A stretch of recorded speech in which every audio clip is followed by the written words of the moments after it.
புகார் பெட்டி நிகழ்ச்சி தொடர்கிறது. சார், இலவச சட்ட உதவி மையம் பற்றி கேட்டிருந்தேன் இடைவெளிக்கு முன்னாடி. சொல்லுங்கள் சார். ரொம்ப அற்புதமாக செஞ்சுட்டு வர்றாங்க. ரெண்டாவது ப்ரீ லிட்டிகேஷன் ஒரு ஆப்ஷன்லாம் வேறு கொண்டு வந்துருக்காங்க. லோக் அதாலத் வச்சுருக்காங்க. இப்போ பணம் கொடுக்கல் வாங்கல் பிரச்சனை இருக்குது. பேங்க்கில் கடன் வாங்குறாரு, அவரால் கட்ட முடியல. கேஸ்லாம் போடுறதுக்கு முன்னாடியே அவங்க என்ன பண்ணுறாங்க, பேங்க் சம்மந்தப்பட்ட நபர்களில் மேனேஜர்ஸ் போயிட்டு இவ்வளோ பேர் எங்களுக்கு வந்து ஒரு 50 பேர்னு வச்சோம், 50 பேர் லோன் வாங்கிடுறாங்க, டிஃபால்ட் ஆகிட்டாங்க, கட்டலை. நாங்கள் கேட்டு பார்க்குறோம், கொடுக்க மாட்டேங்கிறாங்க. டிமாண்ட் நோட்டீஸ் அனுப்புகிறோம், கொடுக்க மாட்டேங்கிறாங்க. நீங்கள் முயற்சி எடுங்கன்னு சொன்னால் அவங்க என்ன பண்ணுறாங்க, அவங்களோட லெட்டர் பில் லோக் அதாலத்தெல்லாம் போட்டு அந்த கோர்ட்டு மாதிரி போட்டு, பட் ஜட்ஜ் அனுப்புகிற மாதிரிலாம் சம்மன் மாதிரி இருக்காது, அவங்க அனுப்புகிறாங்க. ஒரு அழைப்பானை மாதிரி அனுப்பி நீங்கள் வாங்க, உங்களோட நீங்கள் இவ்வளோ பணம் அவுட்ஸ்டாண்டிங் பெண்டிங் இருக்குன்னு பேங்க்ல சொல்லியிருக்காங்க, இந்த பேங்க்லேருந்து நீங்கள் வாங்க, உட்காந்து பேசுவோம். ஸோ என்ன ஆகுதுன்னா, பேங்க் சைடும் ஓரளவு அவங்க என்ன பண்ணுறாங்க, கூட குறைச்சி வந்தாலும் சரி வாங்கிக்கிறாங்க, இவங்களும் கூட குறைச்சி உட்காந்து பேசி முடிச்சுக்கிறாங்க. ஒரு வழக்கு அப்படிங்கிறது அவங்க மேலே திணிக்கப்படாது. ஒரு வழக்கு இருந்துன்னு வச்சுக்கோங்களேன், வழக்காடிகளுக்கு அவங்கள பொறுத்தவரை அது ஒரு வழக்கு.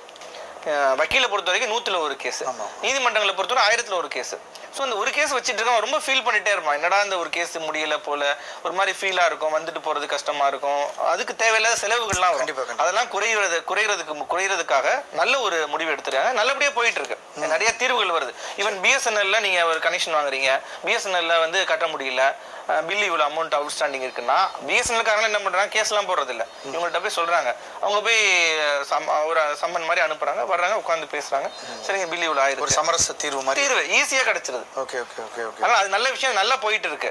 இவங்க வந்து வழக்கறிஞரை வச்சு அணுக முடியல, அப்புறம் நீதிபதிகளே கேட்பாங்க, உங்களுக்கு வந்து வசதி வாய்ப்பு இருக்கா, வக்கீல் வச்சுக்கிறதுக்கு வசதி இருக்கான்னு கேட்பாங்க. இல்லை எனக்கு வசதி இல்லைன்னு சொன்னாலே நீதிமன்றங்களே வந்து என்ன பண்ணுவாங்க, இலவச சட்ட உதவி மையத்தின் மூலமா இலவச வழக்கறிஞரை வச்சு கொடுப்பாங்க.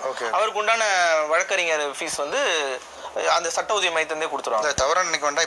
இப்போ முன்னாடி பேச நேர் சொன்னாரு, நமக்கு அவங்க காசு கொடுத்து பண்ற வக்கீலே வந்து சரிவர அவங்களை அணுகலன் போது இலவச வக்கீல் எப்படி எந்த அளவுக்கு அதை திறம்பட செய்வாருன்ற ஒரு கேள்வி மக்கள் மனசுல எழுது. நிகழ்ச்சி பார்க்கறவங்களுக்கு இந்த கேள்வி எழுவதற்கான சாத்தியம். நம்ம வந்து வழக்கறிஞர் தொழில்லாம் வந்து ஒரு உன்னதமான தொழில் தான். ஏன்னா ப்ரொஃபஷனல் கோர்சஸ், எம்பிபிஎஸ், டாக்டர் வந்து தொழிலுக்கு விரோதமா செஞ்சாருன்னா என்ன பண்ண முடியும், தர்மப்படி நம்ம செயல்படணும். ஏன்னா தொழில் தர்மம்ங்கிறது வந்து வழக்கறிஞர், இந்த மருத்துவத்துறை, நீதித்துறையில தொழில் தர்மம்ங்கிறது ஒண்ணு இருக்கு.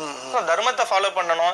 எப்ப வழக்கறிஞரா நம்ம பதவியேற்றுக்கிறோமோ எல்லாத்துலயும் ஒரு சில பேர் இருப்பாங்க இல்லையா, அந்த மாதிரி எல்லாத்துலயும் எல்லா தொழிலுமே இருக்கதான் செய்வாங்க. சோ வந்து இவங்க என்ன பண்ணணும், கரெக்டான ஆட்களை தேர்ந்தெடுக்கும்.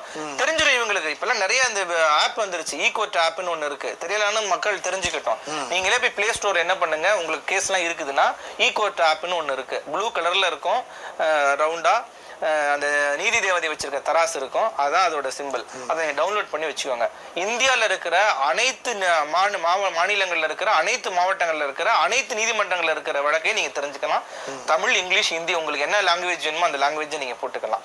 ஸோ என்ன பண்ணலாம், எளிதா நீங்க தெரிஞ்சுக்கலாம். இன்னைக்கு உங்க கேஸ் ஒண்ணு வருது, வாலந்தூர் கோர்ட்ல வருது, உங்க வழக்கறிஞர் போனாரா போகல, எங்கதுல வந்துடும், plaintiff council, plaintiff called absent